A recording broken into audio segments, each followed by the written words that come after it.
Masih dari Banyuasin, akibat kondisi cuaca yang tidak menentu membuat pengusaha kemplang jange kesulitan menggoreng makanan tersebut. Karena sebelum digoreng, kemplang jange harus terlebih dahulu dijemur.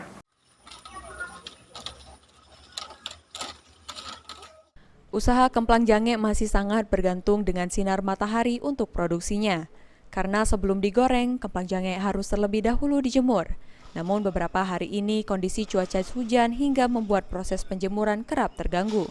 Kondisi tersebut dirasakan pengusaha kemplang dan kerupuk di Kelurahan Mulia Agung, Kecamatan Banyuasin 3. Sehingga dengan kondisi saat ini mereka berharap matahari selalu bersinar panas agar kerupuk yang baru dibuat cepat kering.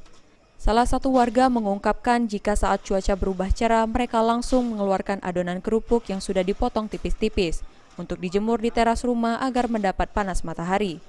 Sinar matahari sendiri diandalkan untuk proses penjemuran kerupuk oven, sehingga pada saat musim penghujan saat ini sangat mempengaruhi hasil produksi sehari-harinya.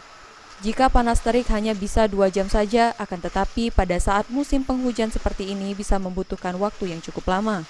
Ya, harapannya mungkin kalau di cuaca lah, biar bisa produksi terus kan. Mungkin harapannya seperti openan untuk buang minyak habis digoreng. Itulah aku yang perlu sekali itu.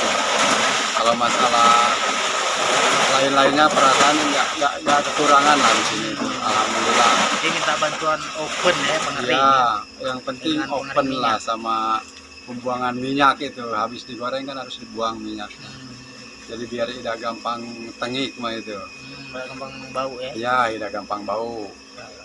Agar usaha Dadang tetap optimal meski di musim penghujan, Dadang memerlukan lebih banyak lagi oven. Sehingga Dadang mengusulkan bantuan alat pembuang minyak pada kerupuk agar kerupuk awet dan tidak mudah basi. Sulaiman, PAL TV.